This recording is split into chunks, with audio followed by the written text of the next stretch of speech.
Hi friends, welcome to MV city reviews. ఇప్పుడు నేను మీకు డిస్నీ హాట్స్టార్లో రిలీజ్ అయిన new Telugu web series Narendran's honeymoons review చెప్పబోతున్నాను. ఈ వీడియో కనుక మీకు నచ్చినట్లయితే లైక్ చేయండి, షేర్ చేయండి. నేను మళ్ళీ ఇలాంటి వీడియోస్ అప్లోడ్ చేస్తూ ఉండాలంటే మీరు నా ఛానల్కి సబ్స్క్రైబ్ చేసుకోండి. ఇక స్టోరీలోకి వెళ్తే, నరేంద్రన్ ఈ స్టోరీ వచ్చేసి 1978ది. నరేంద్రను కేరళలోని ఒక స్మాల్ విలేజ్లో పేద కుటుంబానికి చెందినవాడు. కానీ తనకు పర్షియా వెళ్ళి మనీ సంపాదిద్దాము అని ఆశ ఉంటుంది, కానీ డబ్బులు ఉండవు.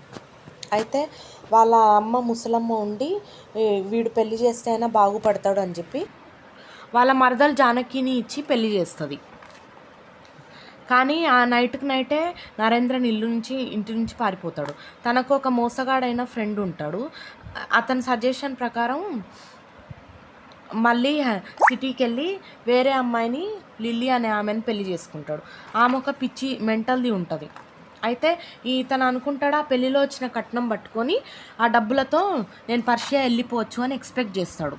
ఆ రోజుల్లో తనకు 5 లక్షలు అంటే 16,000, ఇప్పటి ప్రకారం చూస్తే 5 లక్షలు అవసరం ఉంటాయి. అయితే తీరా పెళ్ళైన తర్వాత వాళ్ళ బాగుండేసి వాళ్ళ బాగుండేసి నీ పొలం మొత్తం చూసుకుంటేనే నీకు డబ్బులు వస్తాయని చెప్తాడు.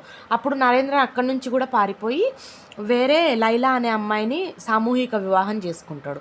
కానీ తను ఆల్రెడీ ఒక హంతకురాలు, తన హస్బెండ్ చంపేసి జైలుకి వెళ్ళి వస్తుంది.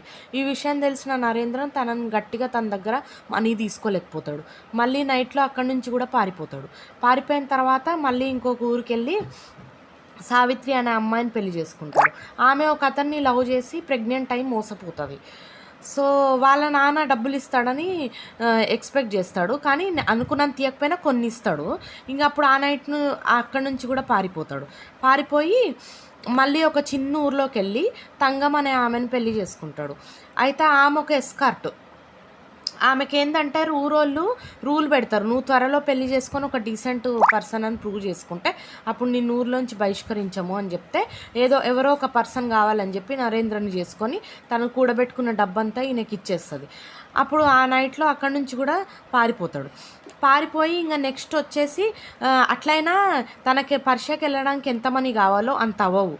అందుకని మళ్ళీ తమిళనాడు వెళ్ళిపోయి అక్కడ మోజీ అనే అమ్మాయిని పెళ్లి చేసుకుంటే ఫైనల్గా చూస్తే ఈ 5 లక్షలు అయిపోతాయి. ఇంకా తను పాస్పోర్ట్ అన్నీ ప్రిపేర్ చేసుకొని అబ్రాడ్కి వెళ్ళిపోదామనే ప్లాన్లో ఉంటాడు. కానీ ముందు వాళ్ళని అందరినీ చీట్ చేయడంలో తనకు కొంచెం కూడా గిల్ట్ రాదు. ఎందుకంటే ఆల్రెడీ వాళ్ళే తప్పులు చేస్తున్నారు. ఒకళ్ళు హంతకులు, ఒక ఆమె ఎస్కార్ట్, ఒక ఆమె ప్రెగ్నెంట్ అయి చీట్ అయిపోయింది, వాళ్ళని నేను చీట్ చేయడంలో తప్పు లేదనుకుంటాడు. కానీ లాస్ట్కి వచ్చిన మోజీ మాత్రం చాలా ఇన్నోసెంట్గా అనిపిస్తుంది. అప్పుడు నేను తప్పు చేశానని రియలైజ్ అయ్యి తనకు పెళ్ళైన ఫస్ట్ డే అంతా చెప్పేస్తాడు తను ఒక చీటర్ అని. కానీ అక్కడే ట్విస్ట్ ఉంటుంది. మోజీ వాళ్ళ చీటర్ ఫ్రెండ్ వైఫ్, వాళ్ళిద్దరు కలిసి నైటే నరేంద్రన్ దగ్గర ఉన్న మనీ తీసుకొని పారిపోతారు. మార్నింగ్ లేచి చూసుకునేసరికి సూట్ కేసులో మనీ ఏమి ఉండవు.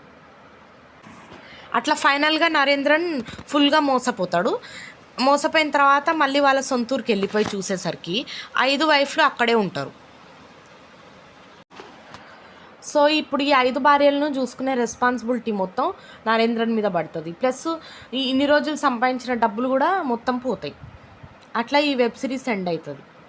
సో ఇది ఫ్రెండ్స్ ఈ వెబ్ సిరీస్ రివ్యూ.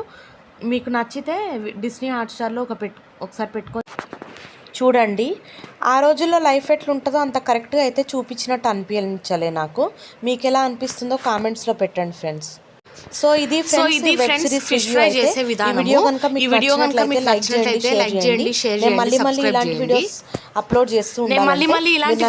అప్లోడ్ చేస్తూ ఉండాలంటే మీరు నా ఛానల్ ఎంసీవీటీ రివ్యూస్కి సబ్స్క్రైబ్ చేసుకోండి. Thanks for watching.